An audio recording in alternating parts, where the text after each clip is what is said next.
বৃষ্টির দিনের প্রেম। একদিন বৃষ্টি ভেজা দুপুরে মিনি তার বারান্দায় দাঁড়িয়েছিল।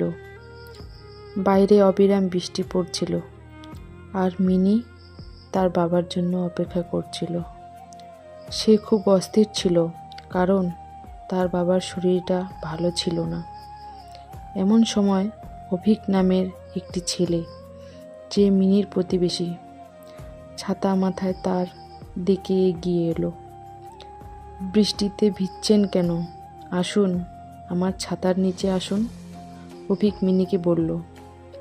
মিনি প্রথমে ইতস্তত করলেও বৃষ্টির তোড়ে ভিজে যাওয়ায় অভিকের ছাতার নিচে আশ্রয় নিল।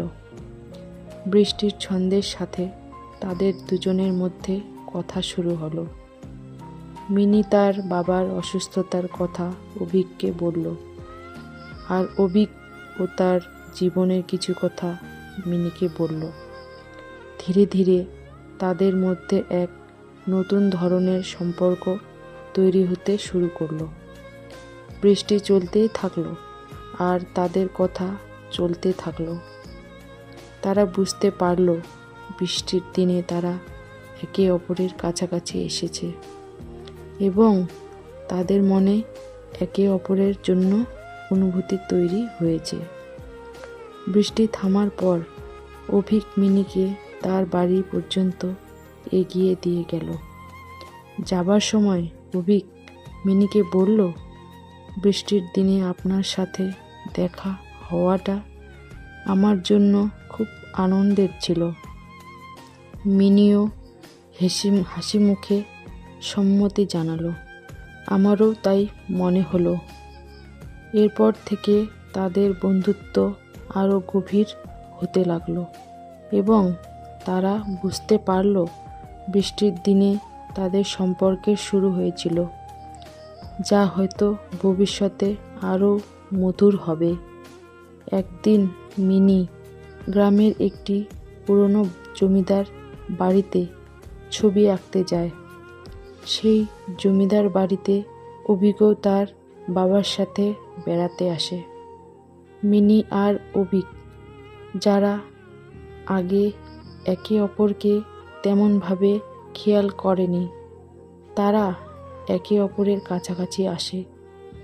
ধীরে ধীরে তাদের মধ্যে বন্ধুত্ব গড়ে ওঠে এবং সেই বন্ধুত্ব ভালোবাসায় পরিণত হয়।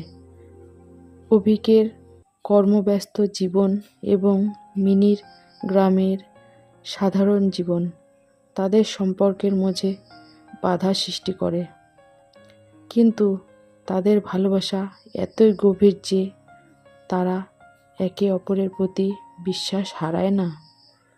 গল্পের মোড় ঘোরে যখন অভিককে শহরের একটি বড় হাসপাতালে চাকরি প্রস্তাব দেওয়া হয়। অভিক ভাবে যে তার গ্রামের মানুষের সেবা করার সুযোগ হয়তো হাতছাড়া হয়ে যাবে। অন্যদিকে মিনির ছবি আঁকার স্বপ্নও হাতে হাতছানি দেয়। সে ভাবে হয়তো তার ছবি আঁকার স্বপ্ন পূরণ করার এটাই সেরা সময়। এই পরিস্থিতিতে তারা দুজনেই তাদের ভবিষ্যৎ নিয়ে চিন্তিত হয়ে পড়ে। একদিন মিনি অভিককে তার ভালোবাসার কথা জানায় এবং তাকে শহরের চাকরির প্রস্তাব গ্রহণ করতে উৎসাহিত করে। একই সাথে সে অভিককে তার স্বপ্নের কথাও জানায় এবং বলে যে সেও তার ছবি আঁকার স্বপ্ন পূরণ করতে চায়। অভিক মিনির কথা শুনে মুগ্ধ হয় এবং তাকে সমর্থন করে। পরিশেষে অভিক শহরে চলে যায় এবং মিনি তার ছবি আঁকার প্রশিক্ষণ নিতে একটি আর্ট কলেজে ভর্তি হয়। যদিও তারা আলাদা থাকে, তাদের ভালোবাসা আরও গভীর হয়। গল্পটি শেষ হয় যখন মিনি তার প্রথম একক চিত্র প্রদর্শনী করে এবং অভিক সেই অনুষ্ঠানে যোগ দেয়।